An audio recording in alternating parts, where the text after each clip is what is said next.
Let's join Roch Kubatko now. Roch, where's your skin hat, your knit hat that you were wearing last week?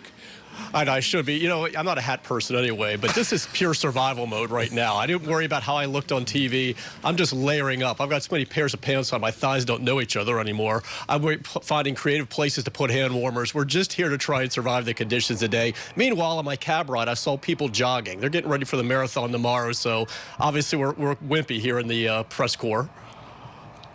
Oh, now, on the 10-day to save list with that strained oblique, how about the impact that has on the Orioles?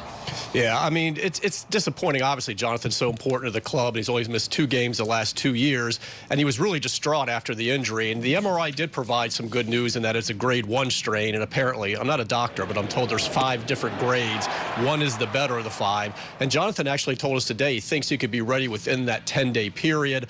I think that's pretty optimistic. Obliques usually, I mean, if it's a couple weeks, you'd feel good about getting him back on the field. But as Buck said, look, we're not going to discourage Jonathan at all. He was so upset after the injury that if he's thinking, hey, 10 days and he's enthused and he's feeling better about himself, no one's going to discourage that. But I think that's pretty optimistic. But he said that he just felt a pinch when he was swinging at a pitch Friday in the 7th inning. He felt it again when he was fielding a ground ball. He wanted to keep playing, but they said, no, we're not taking any chances with you. They sent him for the MRI, and there is that grade 1. Anytime you hear oblique, you think the worst, but at least it isn't a situation where they feel like it could be months. Remember, Chris Davis missed about a month of the season last year with the injury.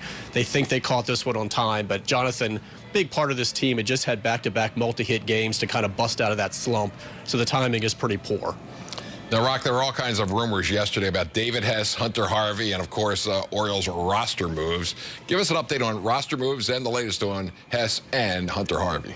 Yeah, I'd like to think I contributed to that confusion because I kept tweeting what was going on, because Hess was listed as a starter and then he wasn't. Hunter Harvey was listed as a starter and then he wasn't on the website. Then Bowie, they published the lineup on Twitter and then they deleted the tweet, which had Harvey on it. So we were all confused. I checked later and was told that Harvey was pitching last night, which he did, 1 run in 2 innings. They'll move him up to maybe 3 innings his next outing.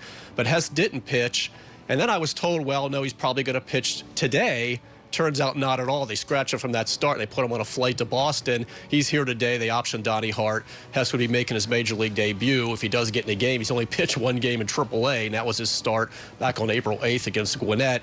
So it's a nice story for the former 5th-round pick in 2014 that he's, after 1 game in AAA, he's made it up here to the majors.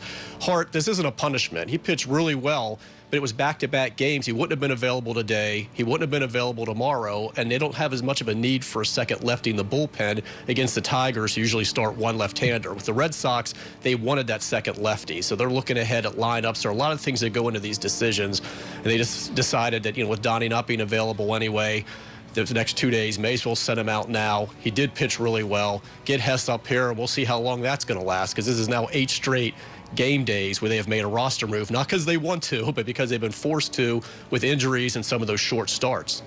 Now, Roch, at the end of last season, Buck Showalter said he wanted to see the Orioles defense improve or get back to where it was years ago. The Orioles committed 3 errors yesterday in the loss. How alarming was that?